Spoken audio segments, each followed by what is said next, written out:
नमस्कार.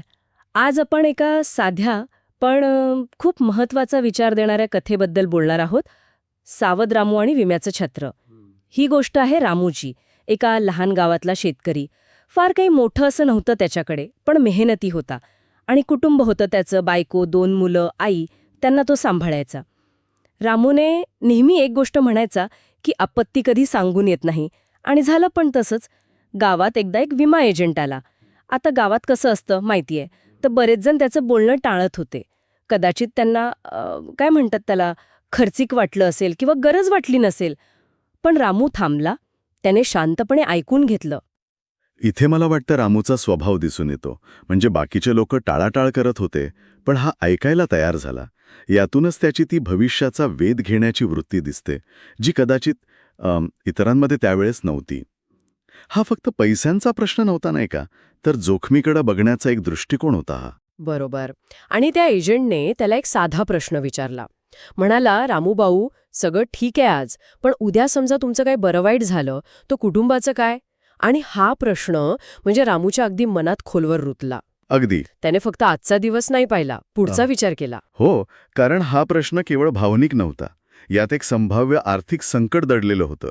आणि मग काय, रामूने दुसऱ्याच दिवशी त्या एजंटची भेट घेतली आणि त्याने LIC जीवन आनंद ही योजना घेतली. ही निवड पण महत्वाची आहे. अच्छा, ती का महत्वाची आहे?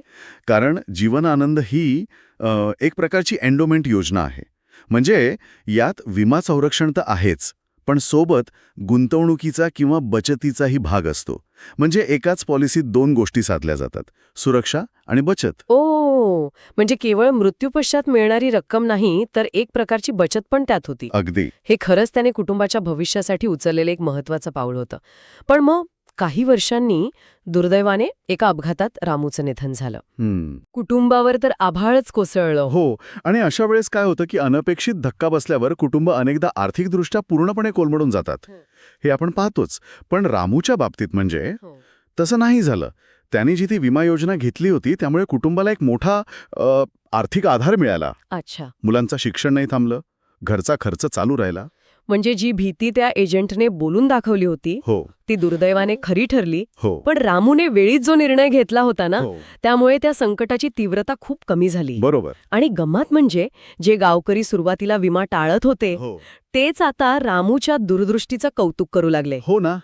त्यांच्या लक्षात आलं की रामूने फक्त स्वतःचा नाही तर कुटुंबाच्या भविष्याचा विचार केला होता आणि त्यावर कृती केली होती. यातूनच मला वाटतं विम्याचं खरं महत्त्व आपल्यासमोर येतं. तो फक्त एक कागद नाहीये किंवा पॉलिसी नंबर नाहीये, तर ते संकट काळात कुटुंबाला सावरायला मदत करणारं एक आर्थिक छत्र आहे. अगदी. आर्थिक छत्रच. आणि हे आर्थिक नियोजन किती महत्वाचं आहे हे यातून अगदी स्पष्ट होतं. खरंय, एक लहानसा वाटणारा निर्णय भविष्यात किती मोठा आधार बनू शकतो हे रामूच्या कथेमधून आपल्याला दिसतं. गोष्ट साधी आहे, पण खूप विचार करायला लावणारी आहे. हो, आणि जाता जाता एक विचार मनात येतो की आपण आज जे काही निर्णय घेतो, म्हणजे अगदी आर्थिक असोत किंवा इतर कोणतेही, त्याचा आपल्यावर आणि आपल्या जवळच्या माणसांवर, त्यांच्या भविष्यावर काय परिणाम होऊ शकतो याचा आपण खरंच किती खोलवर विचार करतो. रामूच्या कथेतला हाच खरा मुद्दा आहे मला वाटतं.